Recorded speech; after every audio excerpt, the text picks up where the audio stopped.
Hello everyone, welcome back to Shipra Z यानी कि शिप्रा की दुनिया में आप सभी का एक बार फिर से स्वागत है। तो फ्रेंड्स, आज मैं आप लोगों से शेयर कर रही हूँ अपने ड्राइंग रूम का क्लीनिंग रूटीन और अपने ड्राइंग रूम का छोटा सा टूर। तो यहाँ पर मैं डस्टिंग कर रही हूँ क्योंकि काफ़ी दिन हो गए थे, ड्राइंग रूम की डस्टिंग भी नहीं हुई थी और सोफ़ा बैग वगैरह जो भी है वो सब मुझे आज चेंज करने हैं। तो फाइनली मैंने आज डिसाइड किया कि आज तो ड्राइंग रूम की क्लीनिंग करनी ही है क्योंकि यहाँ पर काफ़ी धूल मिट्टी का भी मौसम चल रहा था। अब तो सावन आ चुका है तो इसमें सब मतलब चीज़ों में ही आप समझ सकते हैं धूल मिट्टी हो चुकी थी। तो मैंने सोचा चलो इसे आज क्लीन कर ही लेते हैं। तो डीप क्लीनिंग करनी भी बहुत ज़रूरी हो जाती है, चाहे तो आप मंथ में एक बार करें, चाहे आप वीकली करें, चाहे आप 15 दिन से करें। तो जब तक हम डीप क्लीनिंग नहीं करते ना तो फिर मेरा मन नहीं मानता। मैं समय समय पर हर रूम की जैसे डीप क्लीनिंग करती रहती हूँ, चाहे तो वो बेडरूम हो गया, चाहे ड्राइंग रूम हो गया, चाहे घर का कोई भी हिस्सा हो गया। जैसे किचन हो गई, किचन की भी हमें डीप क्लीनिंग करनी ज़रूरी हो जाती है, नहीं तो उसमें भी चिकनाहट वगैरह हो जाती है। और स्पेशली ड्राइंग रूम की डीप क्लीनिंग तो हमें समय समय पे करते रहना चाहिए क्योंकि अगर कोई गेस्ट भी आते हैं तो वो ड्राइंग रूम में ही बैठते हैं। अगर ड्राइंग रूम ही गंदा होता है तो हमारा इम्प्रेशन फिर काफ़ी ख़राब चला जाता है। तो फिर आज मैंने सोचा चलो आज ड्राइंग रूम की बारी आ चुकी है और यहाँ पर 4 साढ़े 4 का टाइम हो चुका था। तो मैंने कहा चलो इसमें थोड़ा सा टाइम लगेगा, तो 4 साढ़े 4 बजे का टाइम मैंने चुना क्योंकि फिर डिनर में भी लेट हो जाती है बनाने में।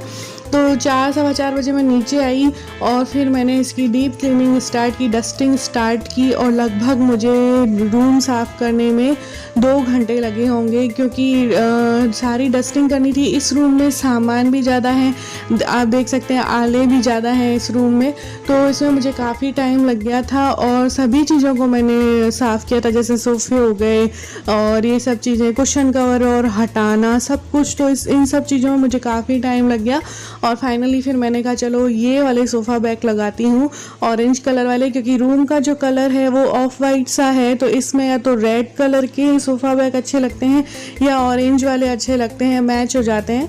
तो मैंने कहा चलो ऑरेंज वाले सोफ़ा बैग लगाती हूँ। और कुशन कवर इसके मैच के अभी मेरे पास नहीं है लेकिन वो धोने के हैं, तो मैंने अभी कुशन कवर डिसाइड नहीं किए कौन से लगाने हैं इसमें।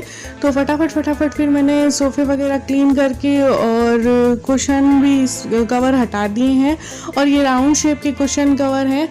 तो मैं अब सोचूंगी इसमें कौन से कुशन कवर लगाने हैं। तो एक बार मैंने ओनली ऐसे ही कुशन लगा दिए क्योंकि ये कुशन ऐसे भी अच्छे लगते हैं, बगैर कवर के भी ये अच्छे लगते हैं, तो मैंने एक बार ऐसे ही लगा दिए हैं। और इसी तरीके से यहाँ पर साइड में एक सेफ्टी है, उसमें भी मैंने ऑरेंज शेड का ही बेडशीट एक बार लगा दिया है क्योंकि इसका कवर भी मैंने धोने में डाल दिया है। और अब बारी आ गई है झाड़ू देने की। वैसे मॉर्निंग में इसकी क्लीनिंग हो चुकी थी अच्छे से, लेकिन डीप क्लीनिंग नहीं हो रही थी क्योंकि हर जगह से मुझे मिट्टी निकालनी थी। तो सोफ़े वगैरह के नीचे जो भी मिट्टी थी ना वो मैंने पहले निकाल ली थी, उसके बाद से मैं यहाँ पर जो कोनों वगैरह में जो मिट्टी है ना वो निकाल रही हूँ। तो मैंने 2 बार इस रूम में झाड़ू दी थी, एक बार सोफ़े के नीचे से भी मिट्टी निकाली थी और फाइनल वाली जो झाड़ू है वो मैं अब लगा रही हूँ। तो अब इसमें इतनी ज़्यादा मिट्टी नहीं है, तो काफ़ी हद तक क्लीन हो गया ड्राइंग रूम और अच्छा भी लग रहा है। तो समय समय पर जैसे ड्राइंग रूम हो गया, बेडरूम हो गया, किचन हो गई, इन सब की डीप क्लीनिंग बहुत ज़रूरी हो जाती है, अदरवाइज़ बहुत ज़्यादा हमें मेहनत भी पड़ जाती है और घर भी गंदा लगने लगता है। जैसे किचन ज़्यादा चिकनी हो जाती है, बेडरूम में भी बहुत कचरा हो जाता है, अब सेट से ही हो जाती हैं चीज़ें।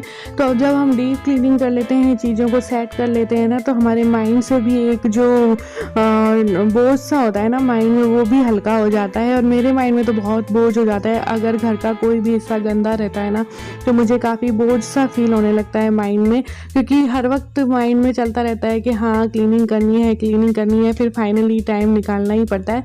तो ये देखिए रूम क्लीन हो चुका है और अब मैं आपको दिखा देती हूँ, छोटा सा टूर भी करवा देती हूँ ड्राइंग रूम का। तो ये जितनी भी शील्ड वगैरह है ना यहाँ पर, वो सारी मेरे हस्बैंड की शील्ड है, कुछ पापा जी की होंगी लेकिन मोस्टली मेरे हस्बैंड की ही शील्ड वगैरह यहाँ पर है प्राइस सील्ड जो भी है। और यहाँ पर देखिए इस तरीके से इसकी सेटिंग है, और सेटिंग में मैं इसमें चेंज नहीं करती, जैसे मम्मी जी ने इसको सेट करके रखा हुआ था वैसे ही मैं इसे अभी भी रखती हूँ। बस क्लीनिंग वगैरह ज़रूर कर देती हूँ, बाकी सेटिंग जो मम्मी जी ने कर रखी थी तो मोस्टली वैसी ही सेटिंग रखती हूँ इसकी। तो ये देखिए यहाँ पर भी शील्ड वगैरह है, तो ये सारी हस्बैंड की ही शील्ड वगैरह है, उसी से डेकोरेट मम्मी जी ने इसे कर रखा था। तो मैंने भी इसमें किसी प्रकार का कोई चेंज नहीं किया है। तो बस सिंपल सा ड्राइंग रूम है हमारा, सिंपल सोबर, और मैंने सोचा चलो आप सबके साथ भी शेयर कर देती हूँ। कैसा लगा मुझे ज़रूर बताइएगा। मिलते हैं नेक्स्ट व्लॉग में, बाय बाय।